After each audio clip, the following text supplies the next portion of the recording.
انسان کا نفس یہ چاہتا ہے کہ میری مرضی پوری ہو.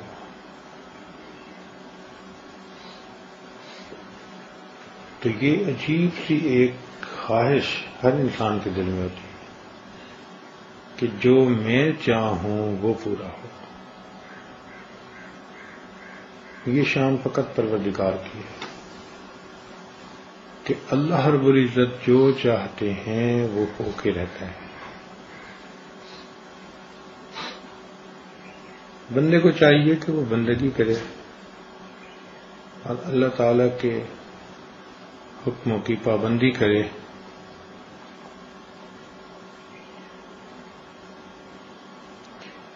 یہاں بھی انسان اللہ تعالیٰ کی نافرمانی کرتا ہے، اپنے لیے مصیبت خریدتا ہے، اپنے ہاتھوں اپنے پاؤں پہ کلہاڑی مارتا ہے.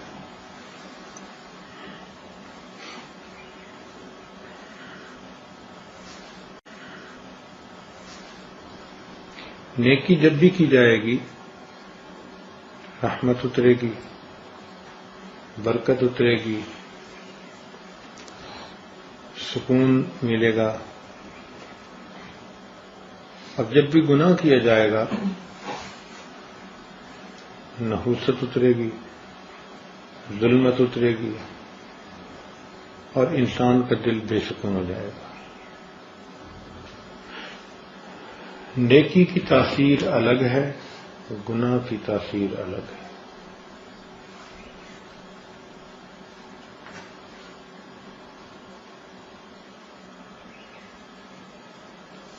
اسی لیے نیک انسان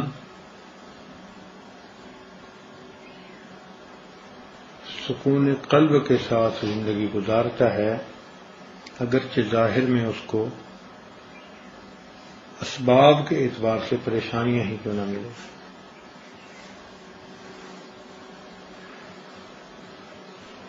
اور بدکار انسان بے سکونی کی زندگی گزارتا ہے، اگرچہ ظاہر میں اس کے پاس خواہشات پوری کرنے والے سب اسباب ہی کیوں نہ موجود.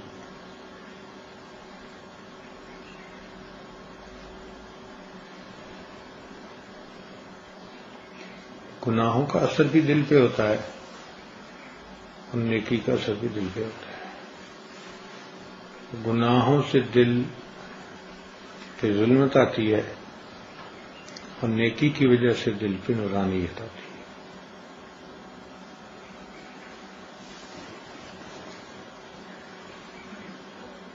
نیکی کے اپنے اثرات ہیں اور گناہوں کے اپنے اثرات ہیں.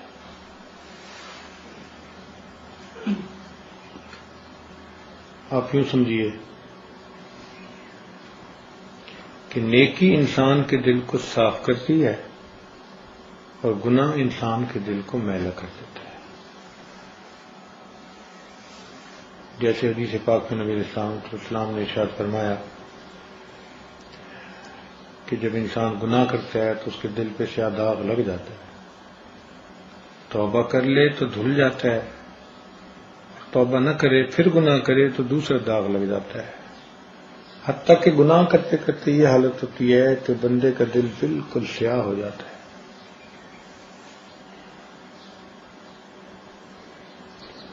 اب دنیا میں جو دل کی کیفیت ہوگی آخرت میں وہی چہرے کی کیفیت ہوگی.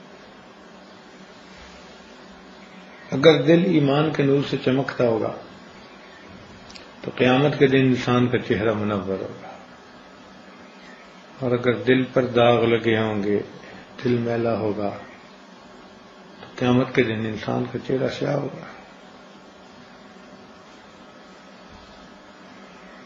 اب ہمارے اپنے اختیار میں ہے کہ ہم اپنے دل کو منور کریں یا اپنے دل کو سیاہ کریں. پھر جو اثرات ہیں نا وہ ظاہر میں نظر تو نہیں آتے، لیکن کبھی کبھی اللہ تعالیٰ اپنے مقبول بندوں کو اس کے اثرات محسوس کروا دیتے ہیں، دکھا دیتے ہیں. چنانچہ سیدنا عثمان رضی اللہ عنہ تشریف فرما تھے، ایک شخص آیا، راستے میں اس کی نظر غیر محرم پر پڑ گئی تھی، اس کی نظر نے خطا کی تھی، تو عثمان رضی اللہ عنہ نے اس کو دیکھا تو فرمایا ما بال قوم، لوگوں کو کیا ہو گیا کہ یہ ہماری محفلوں میں بلا جھجک چلے آتے ہیں، حالانکہ ان کی نگاہوں سے زنا ٹپکتا ہے۔ تو یہ کوئی غیب کا علم نہیں ہوتا، یہ ایک ججمنٹ ہوتی ہے، یہ ایک فرقان ہوتا ہے جو اللہ تعالیٰ ہر متقی پرہیزگار کو نصیب فرما دیتے ہیں۔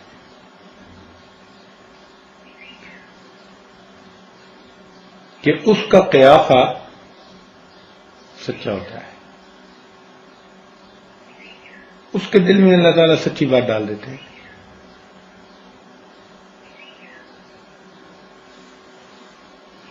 ایک مرتبہ ایک قاضی تھا تو بڑا پریشان بیٹھا تھا کہ بھائی یہ لوگ جو مقدمے لے کے آتے ہیں ان کو تو حقیقت کا پتہ ہوتا ہے کہ سچ ہے یا جھوٹ ہے، اور مجھے تو نہیں پتا، کہ جس بندے کو نہیں پتا وہ کیسے فیصلہ کرے؟ تو اس کے قریب ایک عالم تھے، انہوں نے اس کو تسلی دی اور فرمایا کہ دیکھو، آپ جب اپنی کرسی قضا پر بیٹھتے ہیں تو اخلاص کے ساتھ اپنے کام کو کرنے کی نیت لے کر بیٹھتے ہیں، تو آپ کے دل کے اخلاص کی وجہ سے اللہ تعالیٰ آپ کے دل میں سچ بات ڈال دیتے ہیں، جبکہ فریقین کے دلوں کے اندر بغض، حسد اور دشمنی ہوتی ہے، حقیقت جاننے کے باوجود ان کی آنکھوں پہ پردے پڑے ہوتے ہیں۔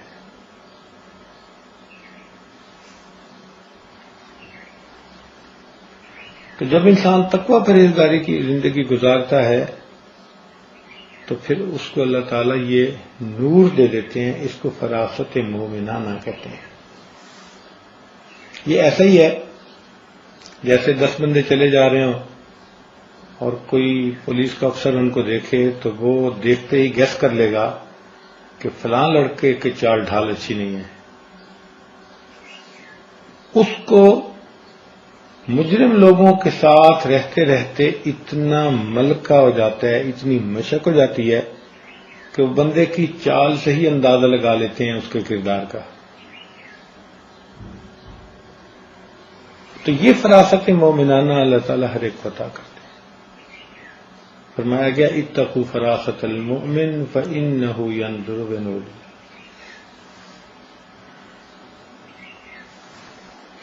مومن کی فراست سے ڈرو کہ وہ اللہ تعالیٰ کے نور سے دیکھتا ہے۔ چنانچہ ایک بزرگ بغداد کی مسجد میں بیٹھے ہوئے تھے، جب وہ مسجد سے باہر کی طرف آنے لگے، انہوں نے خوبصورت نوجوان کو دیکھا جس نے بہت ہی اچھا عطر لگایا ہوا تھا اور بہت ہنستا مسکراتا اس کا چہرہ تھا، بہت ہی خوبصورت تھا، اور جبے امامے میں ملبوس تھا۔ تو وہ بزرگ اس کے قریب سے گزرتے ہوئے فرمان لگے کہ اس شخص سے مجھے کفر کی بو آتی ہے، اس شخص سے مجھے کفر کی بو آتی ہے۔ اب سننے والوں نے اس کو ذرا عجیب انداز سے سنا کہ بھائی ظاہر کو دیکھو کہ یہ بالکل صورت مومنانہ بنائی ہوئی ہے، اور یہ بزرگ فرماتے ہیں کہ اس کے پاس سے گزرا ہوں تو مجھے کفر کی بو آتی ہے۔ اس نوجوان نے بھی ان بزرگوں کو یہ بات کرتے سن لیا، تو اس نے لوگوں سے پوچھا کہ یہ جاتے ہوئے کیا کہہ کے گئے؟ انہوں نے صاف صاف بتا دیا کہ بھئی آپ کے بارے میں یہ کہہ کے گئے ہیں۔ تو اس نوجوان کو پسینہ آ گیا، لوگوں نے پوچھا کیا ہوا؟ کہنے لگے مجھے ان کے پاس لے چلو، میں کوئی بات کرنا چاہتا ہوں. تو جب ان کے پاس لائے تو کہنے لگا جی مجھے آپ کلمہ پڑھا کے مسلمان بنا لی. کبھی تیرا حال کیا ہے، مسئلہ کیا؟ تو کہنے لگا کہ مسئلہ یہ تھا کہ میں نے یہ کتاب میں پڑھا کہ مومن کی فراست سے ڈرو، وہ اللہ کے نور سے دیکھتا ہے. تو میں نے دل میں سوچا کہ میں جا کر آزماتا ہوں کہ ان کے پاس فراست مومنانہ ہے بھی یا نہیں، ہے بھی یا نہیں. میں یہودی ہوں، میں نے مسلمانوں جیسے کپڑے پہنے، معطل کیا اپنے جسم کو، اور میں آیا کہ دیکھیں مجھے ان میں سے کوئی پہچانتا بھی ہے یا نہیں. تو اس بزرگ نے پہلی نظر پڑنے پر ہی مجھے پہچان لیا کہ میرے پاس ایک کفر کی بو ہے.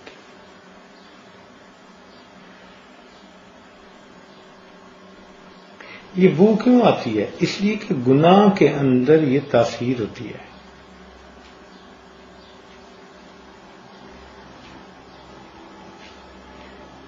دیکھیں ایک بات ذرا سمجھنے کی کوشش کریں کہ بعض چیزیں ایسی ہوتی ہیں جن میں خراب ہونے والے جراثیم ہوتے ہیں. مثال کے طور پر اگر آپ پلاؤ پکائیں، گرم گرم کو ڈھک کے رکھ دیں تو 6-8 گھنٹے کے بعد جب کھولیں گے نا تو بو ہوگی اور وہ کھانے کے قابل نہیں ہوں گے. اس کی وجہ کیا؟ اس کی وجہ یہ کہ اس چیز کے اندر ایسے بیکٹیریا موجود تھے جس نے اس کو خراب کر دیا، فرمنٹیشن ہو گئی، بو آنے لگی. اس کے بالمقابل آپ گڑ کو رکھ لیں، 1 مہینے بعد نکالیں گے، 2 مہینے بعد نکالیں گے، 1 سال بعد بھی نکالیں گے، جیسے رکھیں گے ویسے پائیں گے. اس کی کیا وجہ ہے؟ کہ اس گڑ کے اندر وہ بیکٹیریا ہے ہی نہیں جو اس کو فرمنٹ کرے، خراب کرے.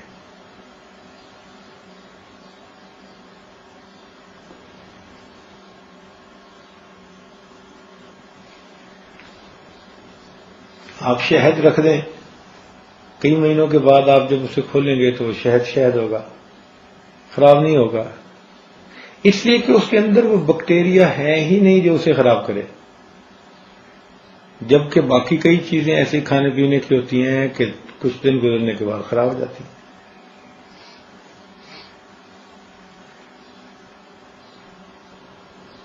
بالکل اسی طرح انسان جو نیک اعمال کرتا رہے اس کے اوپر نیکی کے اثرات ہوتے ہیں،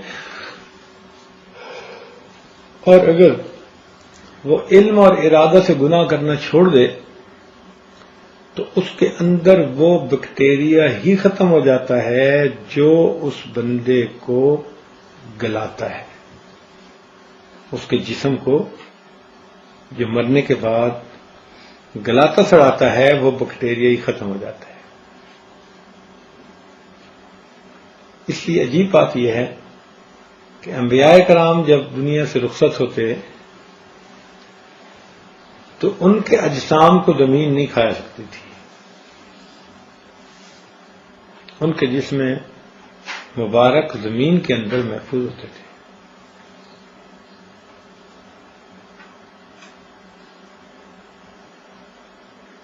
پاکیزہ جسم تھے. ان کے اندر وہ بیکٹیریا تھا ہی نہیں جو ان کے جسم کو گلائے. جبکہ ایک عام آدمی مرتا ہے تو چند دن میں اس کی لاش گل سڑ جاتی ہے. اس کی بنیادی وجہ کیا ہے کہ اس کے اندر وہ بیکٹیریا ہوتا ہے، اس نے اللہ کی نافرمانیاں کی ہوتی ہیں. ایسے کاملین اولیاء جو اپنے آپ کو اللہ تعالیٰ کے حضور پیش کر چکے ہوتے ہیں اور گناہوں سے، کبائر سے بچ اور اجتناب کر چکے ہوتے ہیں، تو اللہ تعالیٰ ان کے ساتھ بھی ایسے ہی معاملہ فرماتا ہے.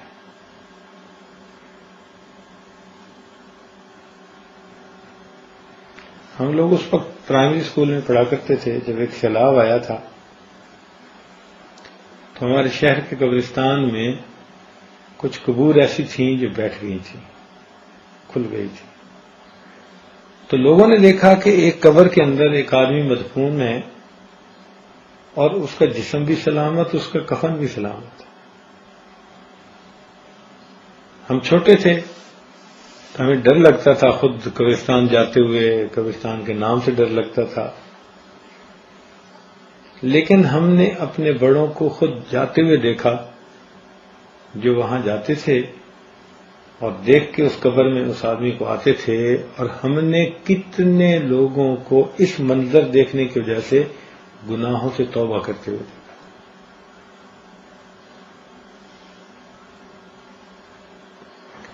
پتہ نہیں وہ کب فوت ہوا ہوگا، پرانا قبرستان تھا، سالوں گزر گئے، آج بھی اس کی لاش پڑی ہوئی.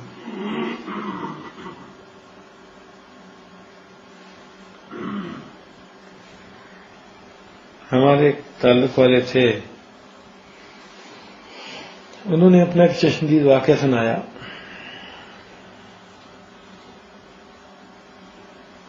کہنے لگے کہ میں پنجاب یونیورسٹی کے جو نہر ہے اس کے اوپر صبح کی سیر کے لیے جایا کرتا تھا. ایک مرتبہ طوفان آیا، بارش ہوئی اور ایک بڑ کا درخت تھا تو وہ اکھڑ کے نیچے گرا. تو کہنے لگے کہ میں جب اس کے قریب گزر رہا تھا تو اس کا گڑھا جو بن گیا تھا، میں نے اس میں جھانک کے دیکھا تو میں حیران رہ گیا کہ ایک آدمی ہے جس کا کفن بھی میلا نہیں ہوا، اور اس کے گرد اس درخت کی جڑوں نے ایسے جنگلہ بنایا ہوا ہے جیسے کہ لوہے کی تار سے کوئی جنگلہ بنا دیتے، اور اس کے اندر وہ آدمی، اس کی لاش حرام سے پڑی ہوئی ہے. بنیادی وجہ کیا؟ بنیادی وجہ یہ کہ یہ وہ کاملین ہوتے ہیں جو کبائر سے سچی توبہ کر کے اپنے اندر گناہ کے اس بیکٹیریا کے اثرات کو ختم کر دیتے ہیں. جب تک یہ بیکٹیریا ہوگا یہ انسان کے جسم کو گلائے گا. چنانچہ آپ دیکھتے نہیں ہیں کئی لوگ فوت ہوتے ہیں تو دفن سے پہلے ہی ان کے جسموں سے بو آنی شروع ہو جاتی ہے. اور کچھ ایسے بھی ہوتے ہیں کہ جو فوت ہوتے ہیں اور ان کے جسموں سے خوشبو آتی ہے. آپ نے سنا ہوگا کہ امام بخاری رحمۃ اللہ علیہ کو جب دفن کیا گیا تو ان کی قبر سے خوشبو آتی تھی. لوگ اس سے بڑا حیران ہوتے ہیں. عجیب بات ہے کہ ہمیں تو کوئی حیرانی نہیں ہوتی، اس لیے کہ وہ اپنے تقوی کی وجہ سے ایک پھول کی مانند بن گئے تھے، اور جب پھول کو صحبت اس مٹی کو نصیب ہوئی تو جس طرح پھول سے خوشبو آتی ہے اس مٹی سے بھی خوشبو آنے لگ گئی. جمال ہم نشیں در من اثر کر مگر نہ من ہما خاکم کے ہستا. حضرت مولانا احمد علی لاہوری رحمۃ اللہ علیہ کے بارے میں بھی اسی قسم کا واقعہ ہے کہ ان کے جسم سے، ان کی قبر سے، ان کے دفن کرنے کے کئی دن بعد تک خوشبو آتی رہی. ہمارے حضرت رحمۃ اللہ فرماتے تھے کہ حضرت لاہوری رحمۃ اللہ علیہ کے ایک خادم تھے، انہوں نے ان کی وفات کے بعد خواب میں دیکھا، حضرت کی زیارت ہوئی، پوچھا کہ حضرت آگے کیا بنا؟ تو فرمایا کہ اللہ تعالیٰ کے حضور پیشی ہوئی تو اللہ تعالیٰ نے فرمایا کہ احمد علی تو اتنا کیوں روتا تھا؟ ان کی طبیعت بڑی رونے والی تھی، کثیر البکا تھے، ہر وقت آنکھوں میں آنسو، خشیت طاری رہتی تھی، خوف طاری رہتا تھا، روتے رہتے تھے. تو فرمانے لگے کہ میری اس عادت کی وجہ سے پروردگار نے مجھ سے پوچھا احمد علی تو کیوں روتا تھا؟ تو فرماتے ہیں میں تو اور بھی ڈر گیا. اس لیے کہ میں نے پڑھا تھا منو کی شفیل حساب فقد عذب، جس کو حساب کتاب میں پوچھ گچھ شروع ہو گئی اس کو عذاب مل کے رہے گا۔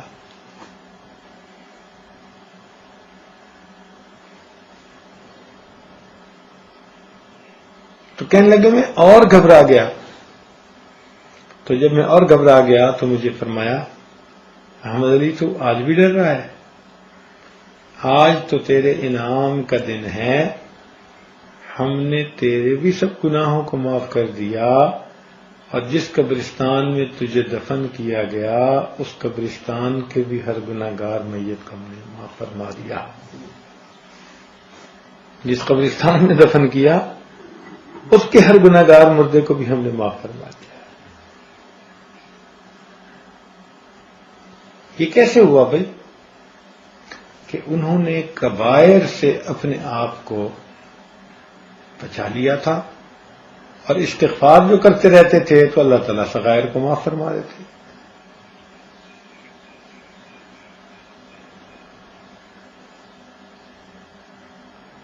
اب دیکھیں کہ نجاست جو ہے نا شریعت کی نظر میں وہ دو طرح کی ہے، ایک کو نجاست حقیقی کہتے ہیں اور ایک کو نجاست حکمی کہتے ہیں۔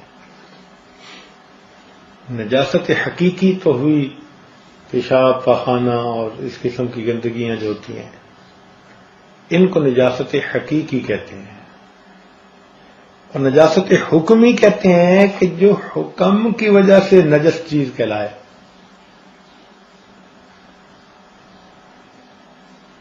وہ نجاست حکمی کہلاتی ہے۔ مثال کے طور پر ایک آدمی جنبی ہے، اس پر غسل فرض ہو چکا،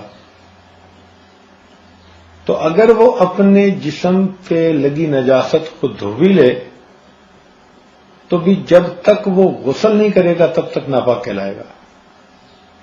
نہ مسجد میں داخل ہو سکتا ہے، نہ قرآن پاک کو ہاتھ لگا سکتا ہے، نہ اس حالت میں قرآن پاک کی تلاوت کر سکتا ہے، اس لیے کہ وہ نجس ہے۔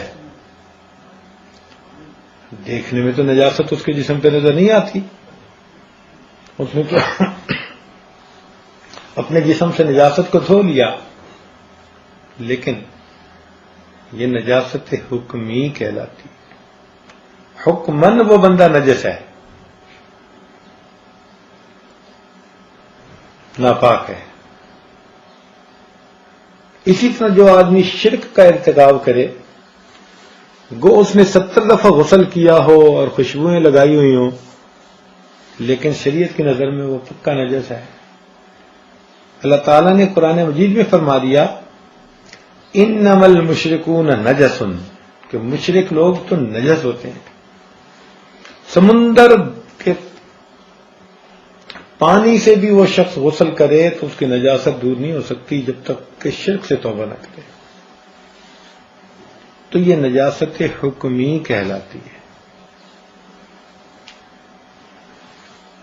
ایک نجاست حقیقی کہلاتی ہے۔ تو یوں سمجھ لیں کہ انسان جب بھی گناہ کرتا ہے، جس عضو سے گناہ کرتا ہے اس کا وہ عضو ناپاک ہو جاتا ہے۔ آنکھ نے خطا کی، آنکھیں ناپاک ہو گئی۔ زبان سے جھوٹ بولا، زبان ناپاک ہو گئی۔ اور واقعی حدیث پاک میں آتا ہے کہ جو بندہ جھوٹ بولتا ہے تو اس کے منہ سے ایسے بدبو نکلتی ہے کہ جو اس کے فرشتے پاس ہوتے ہیں وہ بھی دور چلے جاتے ہیں اور ان کو ناگواری ہوتی ہے۔ اب غور کیجئے کہ ہم جھوٹ بولیں تو ہمیں احساس ہی نہیں ہوتا، اللہ والوں کو جھوٹ بولنے والے کے منہ سے نکلی بدبو کا فوراً پتہ چل جاتا ہے۔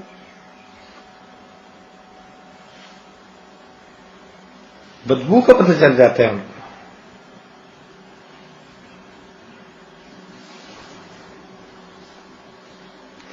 اسی لیے نیکی کرتے کرتے انسان کے جسم میں اچھی مہک آ جاتی ہے، اور گناہ کرتے کرتے انسان کے جسم سے بدبو آ جاتی ہے۔ دیکھیے نبی علیہ الصلوۃ والسلام کا جو پسینہ مبارک تھا، اس میں اتنی خوشبو تھی کہ صحابہ کرام رضی اللہ تعالیٰ عنہ فرماتے ہیں کہ ہم نے ایسی خوشبو سونگھی نہیں تھی.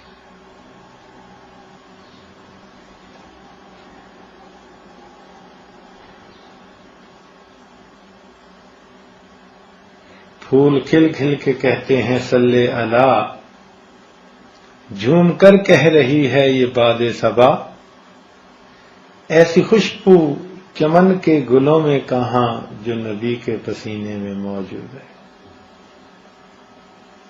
ام سلیم رضی اللہ تعالیٰ عنہ صحابیہ ہیں، وہ اب بچوں کو بھیجتی تھیں اور نبی علیہ الصلوۃ والسلام کے جو پسینے کے قطرے تھے ان کو ایک چھوٹی شیشی کے اندر جمع کرواتی تھی.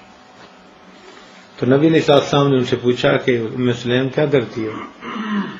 انہوں نے عرض کیا اللہ کے نبی، ہم اس پسینے مبارک کو جس عطر میں ملا دیتی ہیں اس عطر کی خوشبو میں اضافہ ہو جاتا ہے، اس عطر کی خوشبو میں اضافہ ہو جاتا ہے.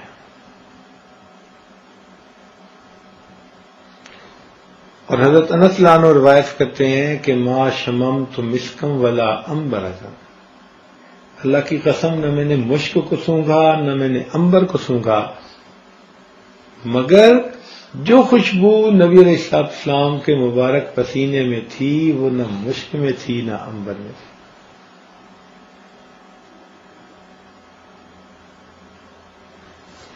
اور یہی چیز صدیق فلانوں کے بارے میں تھی. چنانچہ عمر رضی اللہ تعالیٰ نے روایت کرتے ہیں، فرماتے ہیں کان ریح ابی بکر اطیب من ریح المسک، کہ ابو بکر صدیق لانوں کے پسینے کی جو مہک تھی وہ مشک کی خوشبو سے بھی بہتر ہوتی تھی. تو اس سے کیا پتہ چلتا ہے کہ یہ جو گناہ ہیں یہ بدن کی بدبو ہوتے ہیں اور نیک اعمال یا نیکیاں بدن کی خوشبو ہوتی ہیں. نیک اعمال سے بدن پاک ہوتا ہے اور گناہوں سے بدن ناپاک ہوتا ہے. یہ ناپاکی اگر ہم اپنے دل میں لے کے آگے چلے گئے تو اس ناپاکی کے اثرات ہمارے بدن کو فرمنٹ کر کے رکھ دیں گے، گلا سڑا کے رکھ دیں گے، یہ کیڑے پیدا کر دیں گے جسم کے اندر، اور چند دن میں انسان کے گوشت کو کیڑے کھا جائیں گے. www.dasquran.com 1985 کی بات ہے، میں نے ایک مرتبہ امریکہ میں بیان کیا موت کے عنوان پر. تو اس میں نے بتایا کہ بھئی عمر بن عبدالعزیز رحمۃ اللہ علیہ جا رہے تھے، ایک جگہ رونے بیٹھ گئے قبرستان میں. لوگوں نے پوچھا کہ آپ تو اس جنازے کے ولی تھے، آپ کیوں پیچھے کھڑے ہو گئے؟ تو فرمانے لگے کہ میں گزر رہا تھا تو مجھے یوں محسوس ہوا جیسے مجھے قبر سے آواز آ رہی ہے. یعنی کئی مرتبہ انسان کی کیفیت ایسی بنتی ہے نا، عام لوگ اس کو ایلیوژن سمجھ لیں اور ہم اسے کشف کہہ لیتے ہیں. تو قبر نے کہا کہ عمر بن عبدالعزیز تم مجھ سے یہ کیوں نہیں پوچھتے کہ جو میرے اندر آتا ہے تو اس کا میں حشر کیا کرتی ہوں؟ تو فرماتے ہیں کہ میں کھڑا ہو گیا اور میں نے یہی پوچھا کہ بتا مجھے تو اپنے اندر آنے والے کے ساتھ کیا سلوک کرتی ہے؟ تو آواز آئی کہ جو میرے اندر آتا ہے میں اس کی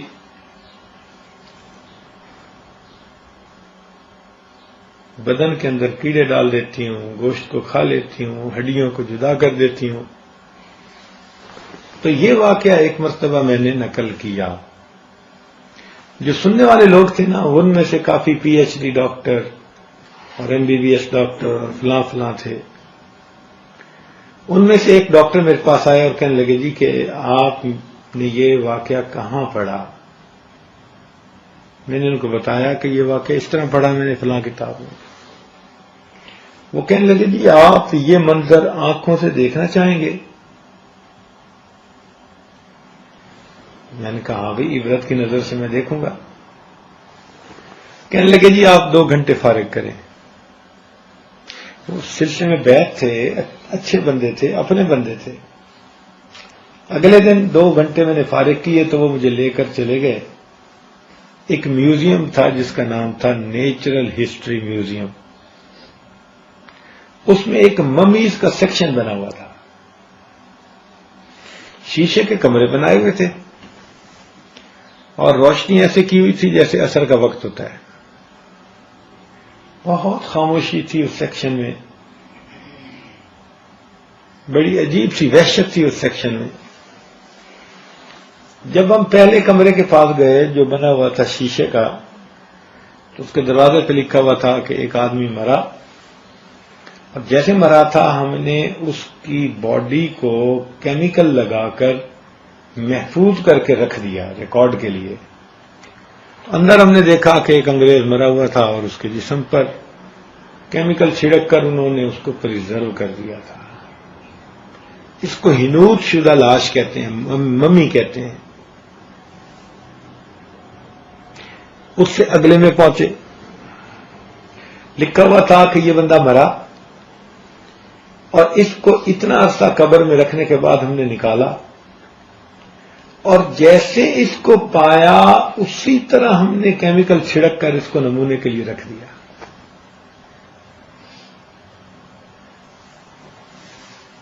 تو اندر جا کر ہم نے دیکھا تو ہماری حیرت کی انتہا نہ رہی کہ انسان کے بدن میں قبر میں جا کر جو سب سے پہلی تبدیلی آتی ہے وہ یہ کہ آنکھوں کے ڈیلے لٹک کر اس کے رخساروں پہ آ جاتے ہیں. تو یہ آنکھ کا ڈیلا یہ بھی رخسار پر آیا پڑا اور یہ بھی رخسار پر آیا پڑا. وہ نگاہیں جو اللہ تعالیٰ نے اپنے گھر کو دیکھنے کے لیے دی تھی، جو اللہ تعالیٰ نے اپنے قرآن کو دیکھنے کے لیے دی تھی، اولیاء اللہ کے چہروں کو دیکھنے کے لیے دی تھی، جب ان نگاہوں سے ہم غیر کی طرف دیکھیں گے، طمع کی نظر سے، لالچ کی نظر سے، تو پھر اللہ تعالیٰ قبر میں سب سے پہلے ان آنکھوں کو کیڑوں کی غذا بناتے ہیں. چنانچہ ہم نے دیکھا کہ اس کے ڈیلے جو تھے وہ رخسار پر آئے ہوئے تھے، اور جیسے چاول کسی چیز کے ساتھ چپکے ہوئے ہوتے ہیں ایسے کیڑے ان آنکھوں کے ساتھ چپکے ہوئے تھے، اسے کھا رہے تھے. آگے جا کے دیکھا تو لکھا ہوا تھا کہ بھئی اس بندے کو ہم نے اتنا عرصہ قبر میں رکھا اور پھر نکالا. اس میں ایک تو اسی طرح آنکھوں کے ڈیلوں کو کیڑوں نے کھا لیا تھا، آنکھوں میں کیڑے پڑ گئے تھے. دوسری تبدیلی ہم نے یہ دیکھی کہ اس بندے کے ہونٹوں کو بھی کیڑوں نے کھا لیا تھا، اور اس کے دانت ایسے نظر آ رہے تھے جیسے مردہ بکری کے دانت نکلے ہوئے تھے.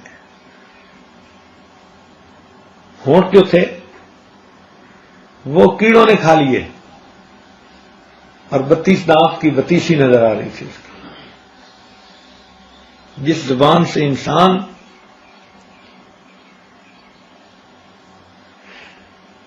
جھوٹ بولتا ہے، غیبت کرتا ہے، دوسروں پہ بہتان لگاتا ہے، اللہ تعالیٰ اس منہ کو بھی پھر کیڑوں سے بھر دیں گے.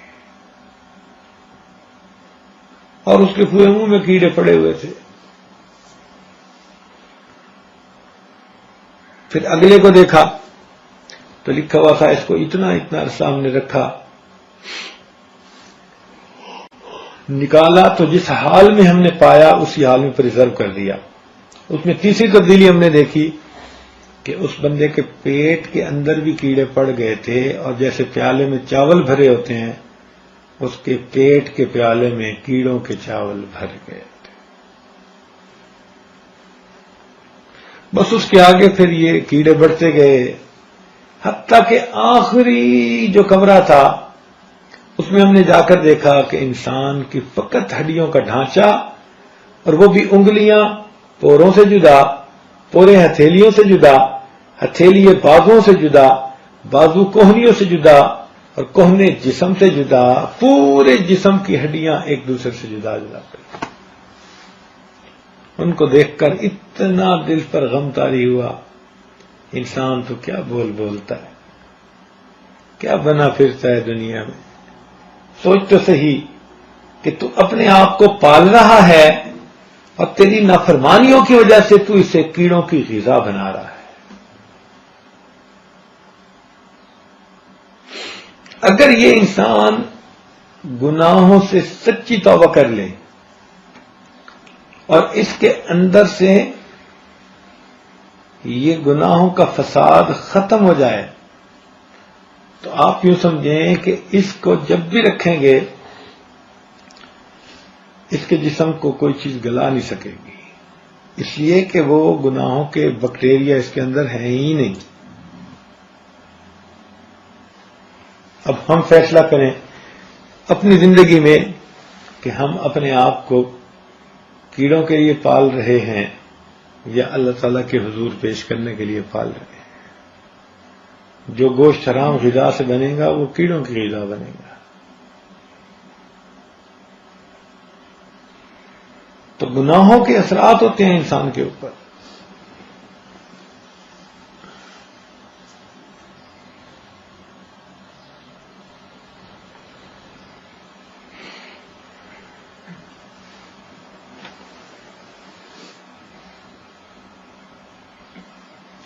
تو اس لیے جو شخص گناہوں سے سچی توبہ کر لیتا ہے وہ باطن کی ناپاکی کو صاف کر لیتا ہے۔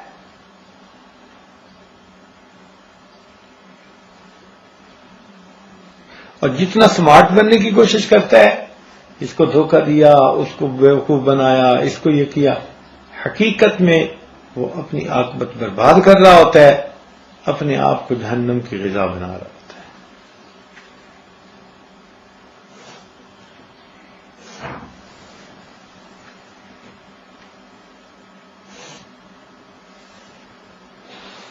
ہر ہونے والا گناہ انسان کے جسم میں ناپاکی کی مانند ہے،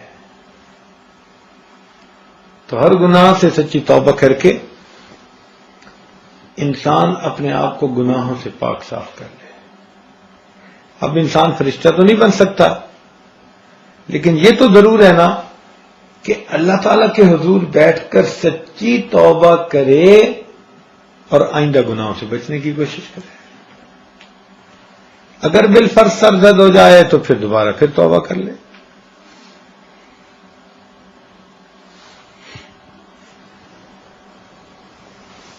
اب یہ معاملہ ہمارے اوپر منحصر ہے کہ ہم اپنے آپ کو کیسے دنیا کے اندر رکھتے ہیں۔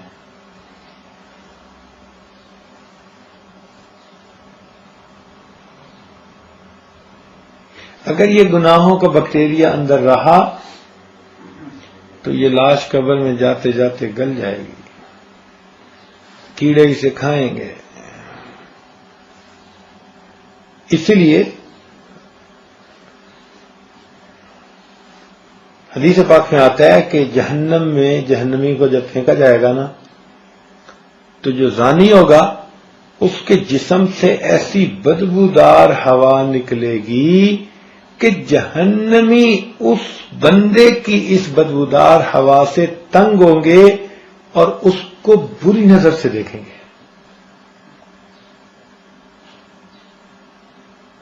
تو دیکھو گناہوں کی بدبو یہ دنیا میں بھی اور جا کے آخرت میں بھی محسوس ہوگی۔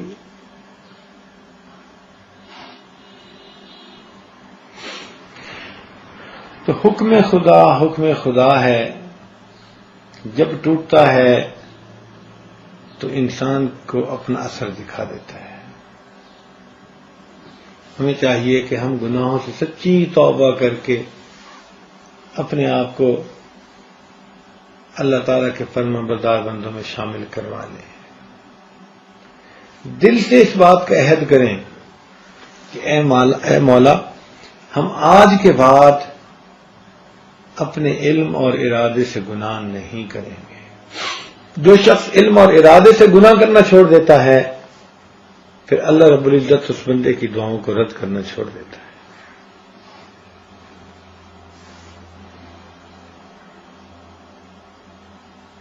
یہ خوشبو ہوتی ہے جسم میں نیکی کی.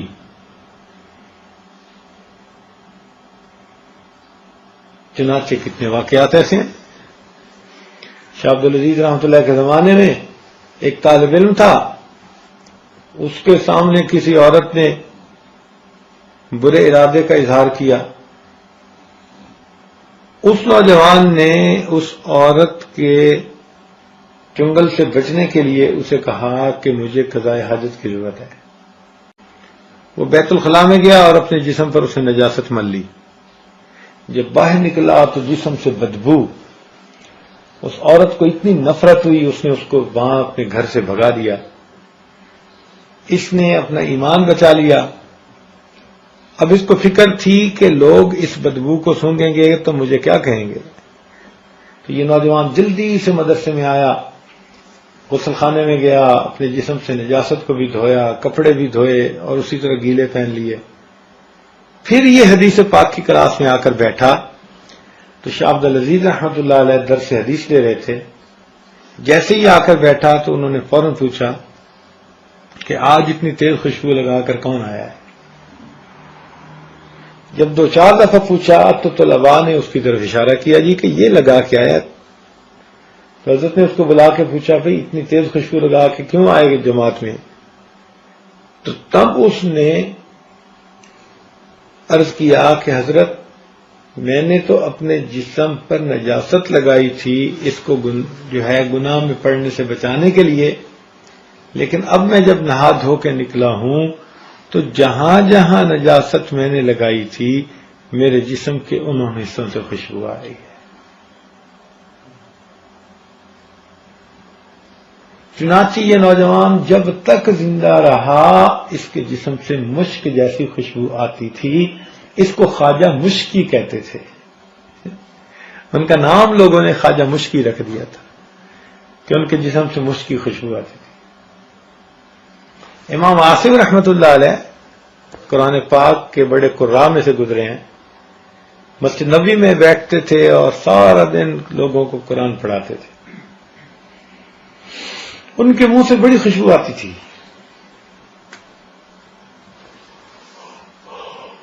ایک مرتبہ کسی شاگرد نے پوچھا حضرت آپ منہ میں کیا رکھتے ہیں کہ جس کی وجہ سے اتنی خوشبو آتی ہے. تو انہوں نے فرمایا بھی میں تو کچھ نہیں منہ میں رکھتا، یعنی کوئی الائچی یا کوئی اور ایسی چیز خوشبودار میں تو نہیں رکھتا. اس نے کہا حضرت کہ اگر خوشبو اتنی آتی ہے. تو اس پر امام عاصم رحمۃ اللہ علیہ نے فرمایا کہ دیکھو ایک مرتبہ میں نے خواب میں نبی علیہ السلام کی زیارت کی تو نبی علیہ السلام تشریف لائے اور فرمانے لگے کہ عاصم تم سارا دن اس میری مسجد میں بیٹھ کے قرآن پاک کی خدمت کرتے ہو. یہ کہہ کر اللہ تعالی کے محبوب نے میرے ہونٹوں کو بوسہ دیا خواب میں. تو میری آنکھ کھلی. اس بوسے کی یہ برکت ہے کہ اب میرے منہ سے اس وقت سے خوشبو آ رہی ہے. چنانچہ امام عاصم رحمۃ اللہ علیہ جب تک زندہ رہے ان کے منہ سے خوشبو آتی. تو یہ بات ذہن میں رکھیے کہ ہم جو بھی گناہ کرتے ہیں ہم اپنے اندر فرمنٹیشن والے بیکٹیریے کو داخل کر لیتے ہیں. آنکھوں کے راستے سے داخل کریں، زبان کے راستے سے داخل کریں، دل دماغ کے راستے سے داخل کریں، یہ بیکٹیریا اندر جا رہا ہوتا ہے. اس لیے گناہوں سے سچی توبہ کرنی چاہیے تاکہ اللہ تعالی ہمیں اس باطنی نجاست سے محفوظ فرما لے.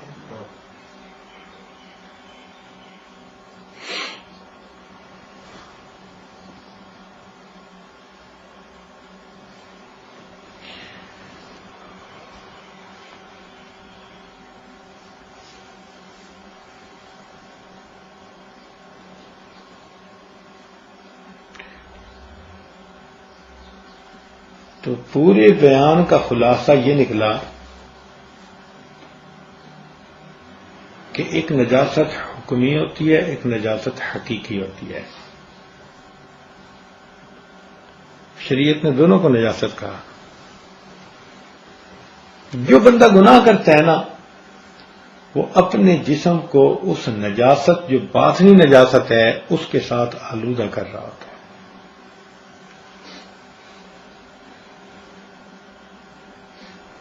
کہیں آنکھ ناپاک ہوئی، اگر غیبت کی تو زبان منہ ناپاک ہوا، اگر کسی کے مال کو ناجائز استعمال کیا تو ہاتھ ناپاک ہوئے، کسی کا دل دکھایا تو دل ناپاک ہوا.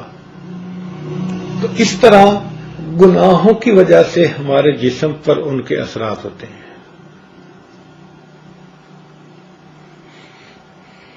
توبہ کے ذریعے اور نیک اعمال اپنانے کے ذریعے سے ہم اس نجاست سے پاک ہو کر زندگی گزار سکتے ہیں. اب آپ بتائیں کہ کوئی بندہ اگر اس پر نجاست لگی ہوئی ہو اور وہ بادشاہ سے ملنے کے لیے سامنے آ کھڑا ہو تو بادشاہ اس کو پسند کرے گا؟